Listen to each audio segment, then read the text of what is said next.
Hi mga idol! Bago tayo magsimula, isang paalala muna. Ang kwentong ito ay isang fanfiction lamang na isinulat ni Breaker Dreamer at wala ito sa tunay na kwento ng slamdang o anime. Tayo na, simulan na natin. Ma'am, nasa malayong lugar ang taong pinakamamahal ko habang pinagbubuntis niya ang magiging anak namin. Biglang anas ni Sakuragi na hustong kinagulat ng ginang. Hindi niya kasi nito inaasahan na may problema ito na ganoon. Sa layo kasi ng sayang ipinapakita ni Sakuragi sa mukha nito, hindi naisip ng ginang na ganun pala ang sitwasyong nito. Tila nagsisisi siya sa pagtatanong ng kung ano-ano dito. I'm really sorry. Hindi ko intensyong iparamdam sa iyo ang ginawa ng lalaking tinutukoy ko. Napakalayo ng pagkakapareho niyong dalawa para maisip ko na parehas kayo. Isa kang magiging mabuting ama. Saad nito kay Sakuragi. Tumingin si Sakuragi kay Lee. Pasensya na ma'am. Aalis na ho kami. Pagsingit ni Butler Lee sa usapan. Tumango naman ang babae habang pinagmamasdan palayo si Sakuragi. Maya-maya pa ay sumilay ang ngiti ng ginang na tila proud na proud sa kanyang ginawa. Gusto niya lamang malaman kung anong klaseng tao ba ang minamahal ng kanyang anak na si Aki. Napagdidesisyonan ni Akira na tumungo muna sila sa Osaka at doon na muna pansamantalang matapos malamang nakakulong na si Kotaro. Mukhang naging tama ang desisyon ng aking anak na ito ang pakakasalan niya.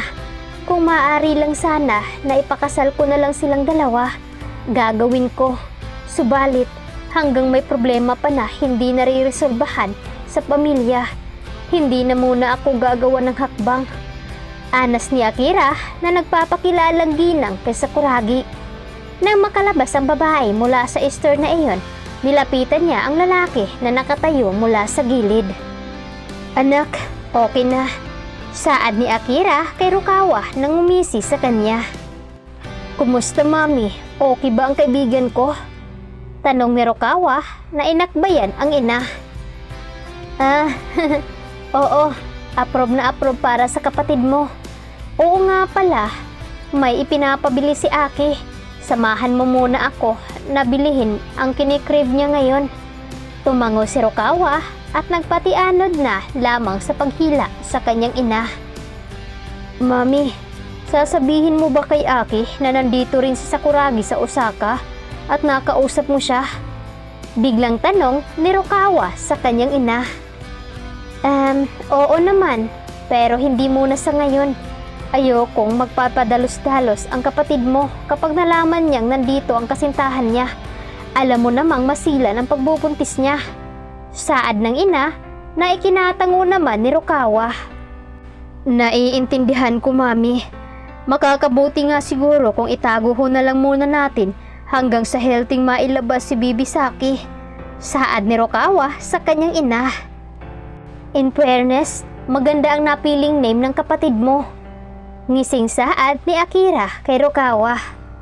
Samantalang, nang makauwi si Akira sa kanilang bagong tirahan, agad siyang tumungo sa garden na pinagkakaabalahan ng kanyang anak na si Aki. Bigla kasi nitong nakahiligan ang pag-aalaga at pagtatanim ng halaman, kaya bumili siya ng iba't ibang uri ng halaman para malibang ito at hindi na mag-isip pa ng ikaka-stress nito. Kasama na rin ni Akira ang pangalawang asawa na ama ni Rukawa. Samantalang si Rukawa ay nananatili muna sa Kanagawa dahil sa pag-aaral nito at paglalaro ng basketball. Anak, nandito na iyong pinabili mong prutas. Saad ni Akira sa anak, tumayo naman mula sa pagkakaluhod si Aki. May bago kasi itong tinatanim na halaman. Hi ma'am, nakauwi na po pala kayo. Halinghing na ani ni Aki nang biglang nakaramdam siya ng kirot sa tiyan niya. Labis naman ang pag-aalala ni Akira na makita ang sakit sa mukha ni Aki. Anak, dumito ka na muna at magpahinga. Huwag mo namang pagurin ang sarili mo. Alam mo namang makakasama iyan sa'yo, di ba? Kumuha ng basong tubig si Akira at agad na ibinibigay kay Aki. Sorry ma, bigla lang kasing nanigas iyong ibabang parte ng tiyan ko. Malungkot na napangiti si Akira sa sinabi ni Aki. Mukhang malikot ang magiging apo ko. Kanino kaya nagmana? May himig na pangaasar na saad ni Akira sa anak. Namula naman ang pisngi nito at agarang naisip ang itsura ni Sakuragi. Mukhang sa tatay siya nagmana. Ang likot-likot niya na sobra. Mangiyak-ngiyak na saad ni Aki. 6 na buwan na iyan anak. Ilang buwan na lang ay makikita na natin si Baby Saki. Napakagandang pangalan.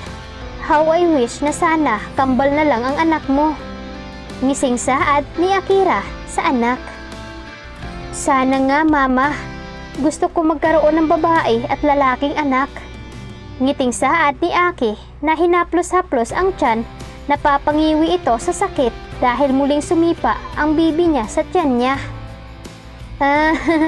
Magpahinga ka na muna dyan. Babalatan ko lang itong mangga. Paalam na anas ni Akira sa anak. Tumango na lamang si Aki sa ina bago muling hinagkan ang 6 na buwan na tiyan. Samantalang sa mall, kung saan ay magkasama pa rin itong si Sakuragi at si Butler Lee. Day, gutom na ako. Kain na muna tayo. Pag-ayang saad ni Sakuragi nang makakita ito ng restaurant na malapit sa clothing store. Sige sir, ihahatid ko lang muna ito sa kotse. Saad ni Butler Lee sa dala-dala nitong mga pinamili nila.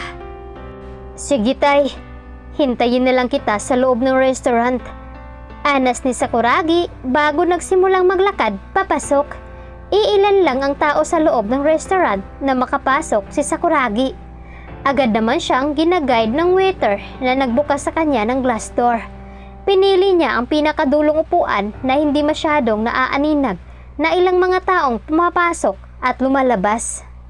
Binigyan naman siya ng waiter ng menu na agad namang kinuha ni Sakuragi at tiningnan ang mga pagkain nandoon.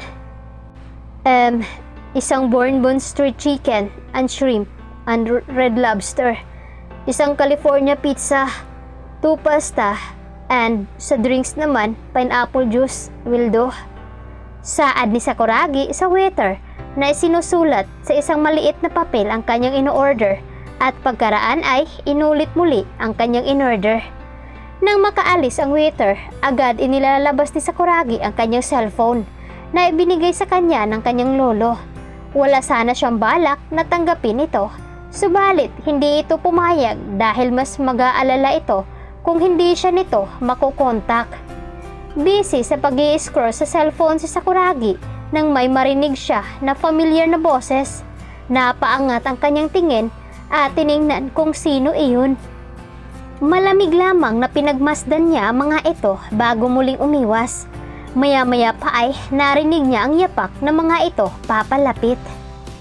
Sakuragi, anong ginagawa mo dito? Nagfi-feeling ka ba na mayaman at naisipan mong pumasok sa high-end restaurant?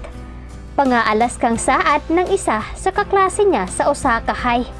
Hindi ito pinansin ni Sakuragi, bagkus ay patuloy lamang itong nag-scroll sa cellphone na naging agaw pansin sa 3 mga lalaki.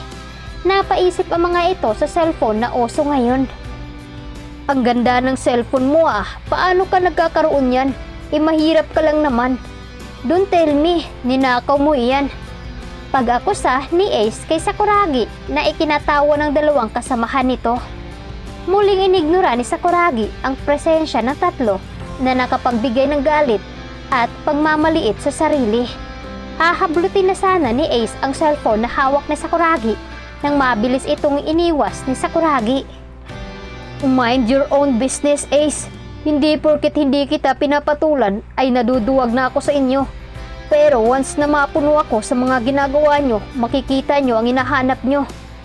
Galit na asik ni Sakuragi na itinulak pa si Ace palayo. Nagulat ang 3 sa naging agresibo ni Sakuragi. Hindi kasi ito pumapalag sa panlalait at pangbubuli nila sa room. Kaya sobrang nagtataka ang 3 sa inaasta ni Sakuragi ngayon. Abat, ang lakas na ng loob mong angasan ako ah. Hindi mo ba kilala kung sino ang binabangga mo? Itong restaurant na pinapasukan mo, pag-aari ito ng kaibigan ng daddy ko. Baka gusto mong iban kita dito. Tiningnan ni Sakuragi si Ace nang may blankong ekspresyon sa mukha, habang ang mga mata nito ay walang buhay lamang na nakatingin dito. Try me. Then, sa tingin mo ba natatakot ako sa sinasabi mo? Or baka gusto mong unahan kita sa gagawin mo pa lang? Anas ni Sakuragi, maya-maya pa ay may denial itong number mula sa kanyang cellphone. Malalaman na kaya ng mga kaklase ni Sakuragi na isa pala siyang napakayaman at apo ni Don Fermin na pag-aari naman nito ang restaurant. Kaya ito ang aabangan natin mga fam sa susunod natin na episode. Maraming salamat. God bless. Ciao!